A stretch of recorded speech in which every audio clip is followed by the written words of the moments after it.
కాడ నుంచి ఇవే బాధలు, కొట్టుడు తిట్టుడు, ఆ కడుపు కన్నం లేకపోవడం, బట్ట కేపడము, అనేకం బాధలు పెడుతుంది మేడము అత్త. పెళ్ళైనప్పటి నుంచి పెదలు ఇప్పుడు 7 ఏళ్ల నుంచి ఇదే కథ. ఇక మాకు ఏమి మేము ఉంచుకోవాలని లక్షలు ఏమిటి ఎకరా భూమి అమ్మి ఇచ్చేసినాం. 5 తులాల బంగారం 70 తులాల ఎండి పెట్టిన, మళ్ళీ 20,000 అడ్వాన్స్ కూడా ఇచ్చిన. ఈ అమ్మ జర చెడు తిరుగులు తిరిగింది, నువ్వన దారికన్నా రా అని కూడా చెప్పినా అడుగు. అడగండి మీరు. లేకపోతే అమ్మాయితో సంసారం చెప్పివా? కులంలో ఉంటే ఎంత పట్టు ఉంటుంది మేడం? అదే కులంలో లేకపోతే నువ్వు సంసారం చెప్పివా? కులంలో ఎందుకు లేవు నువ్వు చెప్పు. ఏమని వాళ్ళు చెప్పారు మేడం? 10 మాటలు ఎస్ఐ దగ్గరికి కులపోళ్ళు ఒక్కళ్ళని మేడం దగ్గర చెప్పు. మరి ఇప్పుడు మీ ప్రాబ్లం ఏంటో, వాళ్ళిద్దరే వచ్చారు, ఊరోళ్ళు రాలేదన్నది మీ ప్రాబ్లం కాదు. అలా కాదండి, ఇప్పుడు అతను వాళ్ళ అమ్మ మీ పిల్లని బాగా చూసుకుంటే మీకు చాలదా? ఊరోళ్ళందరూ వచ్చి చూసుకోవాలా కదా? మరి మీరు ఊరోళ్ళ గురించి ఎందుకు మాట్లాడుతున్నారు? అతను ఏం చేశాడు అడగండి, వాళ్ళ అమ్మ ఏం చేసింది అడగండి ముందు. ఊరోళ్ళ సంగతి మీకు ఎందుకు? ఇప్పుడు నా బిడ్డను ఎందుకు నా ఇంటికి పంపిస్తున్నావు, లేకపోతే మీ అమ్మ నువ్వు కలిసి నా బిడ్డను ఎందుకు హింసించారు అది అడగండి. అది మానేసి కులపోలతో కలిసి ఉంటే ఏమొస్తుంది? అతను చేసిన తప్పులేంటి అడగండి. లాస్ట్ రాకపోతే వేగిన మేడం మొత్తం వెళ్తూనే ఉన్నా. తనతో రావాలి మా మేడం ఫోన్ చేయాలి, సుందరెడ్డి మేడం ఫోన్ చేసి డైరెక్ట్ కొట్టిపోయాలి, అంటే పోలీసు చేసి కొట్టిపోయాలి. వాళ్ళు చెప్పడం జరిగింది. ఎందుకు కొట్టి ఉండు, నేను చెప్పాను పెద్ద మనిషి దగ్గరికి నా భార్య పోయినప్పుడు ఆ పిల్లల దగ్గరికి వచ్చింది. నువ్వు ఎందుకు ఏం బాధ పెడితే వచ్చిందని నా దగ్గరికి చదవరాదా? అడగాలి కదా మేడం, అడగాడు. డైరెక్ట్ వెళ్ళాలి పోలీస్ స్టేషన్ అంతే. అరే నీ ఇంటికి వస్తే దగ్గరకు వచ్చినప్పుడు నువ్వు మనిషి కావా, నువ్వు పెద్ద మనిషి కావా?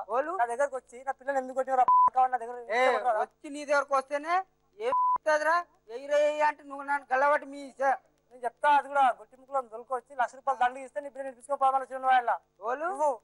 గలీజ్ పడాలి బయట 10 మందిని తిడితే ఊరికినే ఎందుకు తిడుతుంది అమ్మాయికి ఏమైనా పిచ్చా? అడుగు సార్ నువ్వు అడుగు. ఇప్పుడు మరి పిల్లల మీద తిరుగుతుంది. నువ్వు ఎదురుగా అడుగు, నువ్వు ఎదురుగానే ఉంది అడుగు.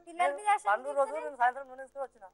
నూనె వేసుకొని వచ్చాక ఏమన్నా మైగాన్ని నా పిల్లగాడు ఎప్పుడు 24 గంటలు నా బండి మీద ఉంటాడు మేడం. కళ్ళు అలవాటు చేశారు మేడం. కళ్ళు పదార్థాలు చిన్నగా పిల్లగాని జీవితం ఏం కావాలి? పిల్లలకి తాగడం అలవాటు చేసావు నువ్వు? లేదు మేడం, నైట్ పూట తాగుతాం. నైట్ పూట పిల్లలు తాగుతారు? ఇంట్లో తాగుతాం అందరం.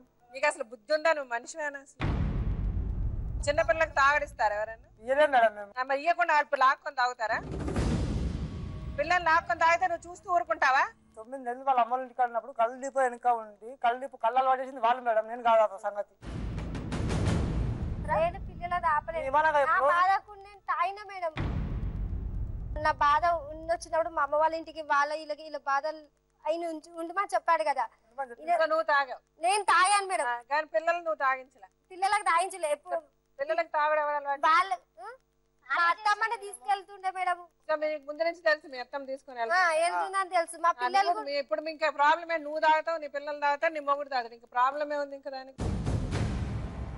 మీరు బాగున్నప్పుడు అందరూ కలిసి తాగుతారు, బాగున్నప్పుడు నువ్వు తాగించావు అని తిట్టుకుంటారా?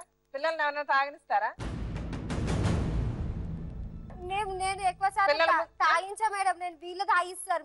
మేము ఎప్పుడంటే ఒకసారి తాగుతాము, కానీ పిల్లలకైతే డే నైట్ ఇట్లా తాపించారు మేడం నేను బాగాలేనప్పుడు. ఏం మాట్లాడుతున్నావు? మనం ఒకసారి తాగనిస్తే ఏంటి, 2 సార్లు తాగనిస్తే ఏంటి? పిల్లలు తాగించినప్పుడు నువ్వు వదిలేసి నువ్వు వెళ్ళిపోవాలి కదా. నువ్వు అమ్మవైతే వెళ్ళాలా? ఎందుకంటే సంసారం చేసి మళ్ళీ పిల్లల్ని కంటున్నావు నువ్వు? మారుతాడు కదా మేడం. ఎప్పుడు మారుతాడు? ఎట్లా వదిలేస్తా ఇంకెప్పుడు మారుతాడు మేడం? ఇట్లా చేస్తున్నాను మాట్లాడి. నువ్వేమో అతను మారుతాడని చెప్పేసి నువ్వు తాగుతావు, నీ పిల్లల్ని తాగిస్తావు, నువ్వు వెళ్ళి బాధపడతావు, నీ ఇష్టానికి ఉంటావు.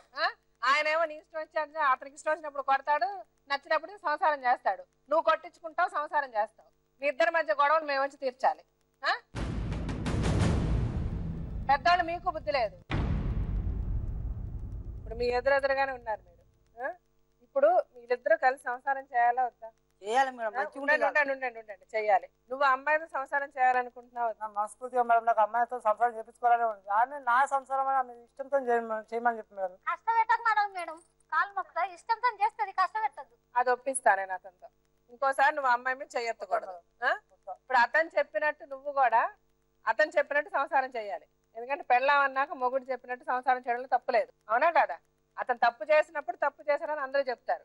తప్పు చేయనప్పుడు అతను ఏదైనా చెప్తే నీ ఇష్టానికి నువ్వు చేస్తానంటే అవ్వదు, అవునా? మీకు చాలదన్నట్టు మీ ఇద్దరికి మీరు ఇట్లా ఇద్దరు మాట్లాడితే కీచులాడుకోవడం, కొట్టుకోవడం, తన్నుకోవడం, మీకు మళ్ళీ పిల్లలు 3 కావాలి. పిల్లల్ని కన్నప్పుడు పిల్లల్ని జాగ్రత్త చూసుకోవాలని జ్ఞానం ఉండదు ఇద్దరికి. మీరిద్దరు కొట్టుకొని రోడ్ల పడి తిరుగుతారు. వాళ్ళని అవసరం వచ్చినప్పుడు వాళ్ళేమో కళ్ళు తాగుతారు, వాళ్ళు రోడ్ల మీద తిరుగుతారు.